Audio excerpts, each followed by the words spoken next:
Good morning students, कैसे हैं आप लोग? चलिए, बहुत अच्छे हैं।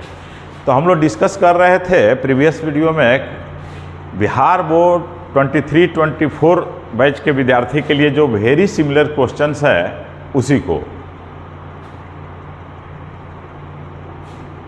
ठीक है, तो ये क्वेश्चन जो है कि आपका कोई भी एग्जाम्स हो, जो आपका फाइनल एग्ज़ाम जो होगा 24 के फेब में, उसके पहले भी एक दो एग्ज़ाम्स होंगे।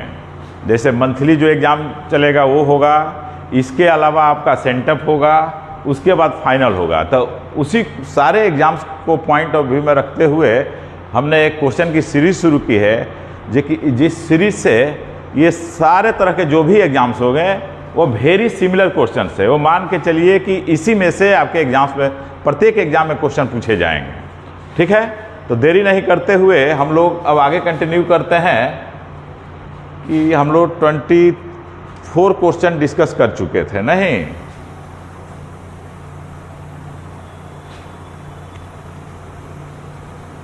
27। India remains immovable because of her independence, glory. तो यहां आपका आंसर है ग्लोरी, नहीं। उसके बाद हम लोग देखते हैं अगला क्वेश्चन 28।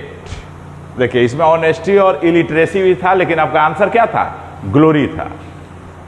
ठीक है, तो अगला क्वेश्चन है कि Benji was advise to keep hens by his doctor, sister, grand parents, parents. तो बेंजी को एडवाइज किसके द्वारा किया गया था? तो आप यदि पढ़े होंगे तो आप ये जानते हैं कि उसको डॉक्टर ने सलाह दी थी। तो आपका सही आंसर क्या होगा? यहां पर ऑप्शन ए, जो कि डॉक्टर है। ठीक है, कोई दिक्कत नहीं। चलिए अगला क्वेश्चन देखते हैं। I banged my dash on the floor. Bang का मतलब क्या होता है? जैसे कि तुम चल रहे हो खाली पैर और जिसको हम लोग कहते हैं कि ठेस लग गया, नहीं तो वही जो कि ठोकर लग गया। तो I banged my dash on the, इस तरह से जैसे ठोकर मारते हो ना पैर से किसी चीज पर, वही चीज। तो यहाँ ऑप्शन होगा कि किस में? अंगूठे में। तो अंगूठे के लिए TOE, टो होता है, इसलिए आपका आंसर होगा ए। TOW कोई मीनिंग ही नहीं है, TOWE भी कोई नहीं है। टोर का मतलब होता है टीयर, टॉर्न होता है। टीयर मतलब चीर देना, फाड़ देना। अगला क्वेश्चन है डैश गॉड अपील सेबी। जे नहीं है, सेबी नाम है उसका, आई है। ये टाइपिंग का एरर है। ठीक है, तो सेबी तो unpolished, peculiar, symmetrical and even. यहां पर एंड भी है, सिमेट्रिकल एंड इवन। तो जब भी सेबी जब चलता था तो क्या देखते रहता था? गॉड को देखते रहता था। तो एक बार आपको याद होगा, अगर पढ़े होंगे, कि बूढ़ी के पास एक छोटा सा कद्दू था, कदीमा था, तो वह सिमेट्रिकल और इवन था। वही आपका आंसर हो जाएगा, सिमेट्रिकल एंड इवन। ओके, कोई दिक्कत नहीं। चलिए अब आगे देखते हैं।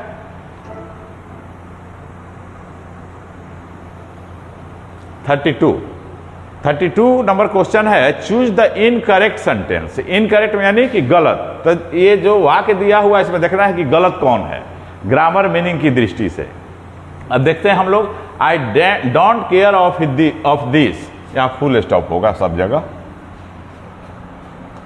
ये सब जगह फुल स्टॉप होगा क्योंकि ये एक सेंटेंस है।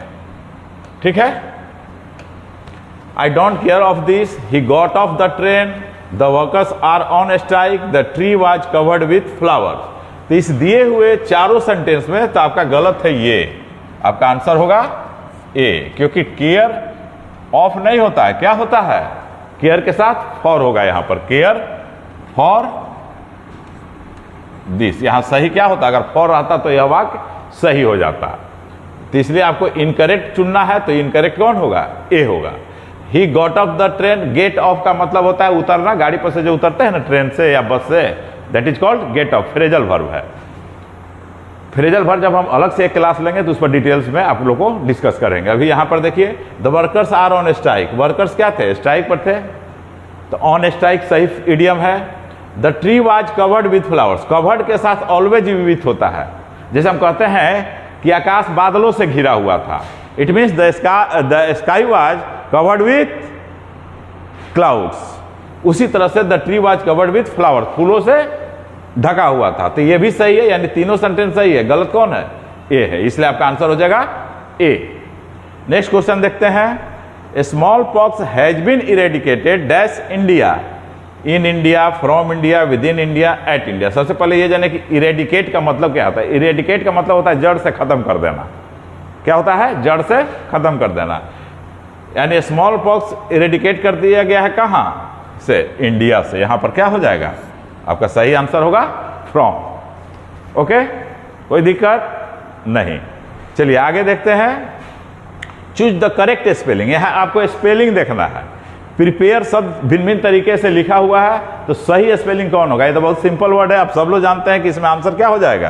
प्रिपेयर, यानी सी सही है, बाकी सब का स्पेलिंग गलत है। नेक्स्ट है आयरन इज, यहां देखो, यहां भी देखो टाइपिंग का एरर है।